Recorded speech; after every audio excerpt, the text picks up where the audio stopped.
আমি আজকে সকালে ছিলাম চট্টগ্রাম হাইওয়ে হোটেলে। হঠাৎ করে মেসেজ আসছে আমার কাছে, তার ছবি সহ, যে আসিফ হুজুরের মাহফিল থেকে কামব্যাক করার সময় যুবক রাস্তায় স্পট ডেথ, জায়গায় শেষ।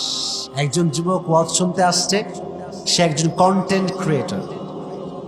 ওয়াজ শুনতে আসছে, ওয়াজ শেষ হয়েছে রাত 12টার পরে। যখন সে বাসায় ব্যাক করছিল, একটা ট্রাক এসে এমন এক ধাক্কা তার বাইকে দিয়েছে, যুবকের দেহ দুই ভাগ হয়ে গেছে। আমি আজকে সকালে ছিলাম চট্টগ্রাম হাইওয়ে হোটেলে। হঠাৎ করে মেসেজ আসছে আমার কাছে, তার ছবি সহ, যে আসিফ হুজুরের মাহফিল থেকে কামব্যাক করার সময় যুবক রাস্তায় স্পট ডেথ, জায়গায় শেষ। ভাবলাম যে কালকে তো এই ওয়াজটা আমি করছিলাম, মানে যা ঘটেছে ওই ওয়াজটাই আমি করেছি, যে যাওয়ার সময় তোমার হায়াত শেষ হতে পারে। যুবকের দেহ বিচ্ছিন্ন হয়ে গিয়েছে, মাজা একদিকে, আর এখান থেকে নিয়ে এটা দেখলাম বিচ্ছিন্ন হয়ে গেছে, কেটে গেছে একেবারে।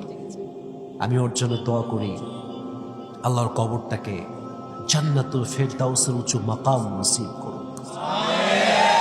দিস ইজ দ্য লাইফ, এটাই জীবন। হ্যাঁ, আমার মতো যুবক, তাগড়া, চাপদাড়ি, কি স্ট্রং কথা বলি আমি যে এখান থেকে বাসায় কাম ব্যাক করবো জীবন নিয়ে, do I have any guarantee about it? তুমি যে বাসায় ফিরে যাবা এখান থেকে জীবিত অবস্থায়, do you have any guarantee about it? We don't have any guarantee about it. যার জীবন যতটুকু, লিকুল্লি উম্মাতিন আজাল, ইদা জাআ আজালুহুম ফালা ইস্তাখিরুনা সাআ ওয়ালা ইস্তাকদিমুন। Everyone has a specific time to die. প্রত্যেকটা মানুষের জীবনটা একটা নির্ধারিত সার্টেন পিরিয়ড অনুযায়ী চলবে। হায়াত শেষ, বাবা না দাদা, নাতি না যুবক, দেখার সময় নাই। আজরাইল আসলেই খেলা শেষ হয়ে যাবে, ঠিক কিনা বলেন? এটাই আমাদের জীবন। তো জীবন থাকতে জীবনের মূল্য বোঝেন। হায়াত যাচ্ছে ফুরিয়ে। হায়াতটা হচ্ছে ইটস লাইক এ আইসক্রিম। এটা হচ্ছে আইসক্রিমের মতো। আইসক্রিম কিনেছেন, ফ্রিজ থেকে বের করেছেন, যতক্ষণ রাখবেন দেখবেন গলে যাবে, গলবে গলবে গলবে, গলতে গলতে এক সময় একদম নিঃশেষ হয়ে যাবে।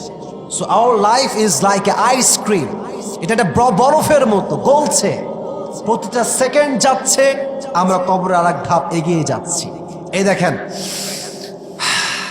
নিঃশ্বাস নিলাম, আমি এক ধাপ কবরে আরো এগিয়ে গেলাম, ঠিক কিনা বলেন যুবক ভাই? এক একটা নিঃশ্বাস নিচ্ছেন, এক এক ধাপ আপনি কবরে যাচ্ছেন। অতএব আমরা 2023 সাল শেষ হচ্ছে, তওবা করে আল্লাহর দরবারে ফিরবো তো ইনশাআল্লাহ। আল্লাহ সবাইকে সেই তৌফিক দান করুন। সকলেই মন খুলে পড়না আমিন।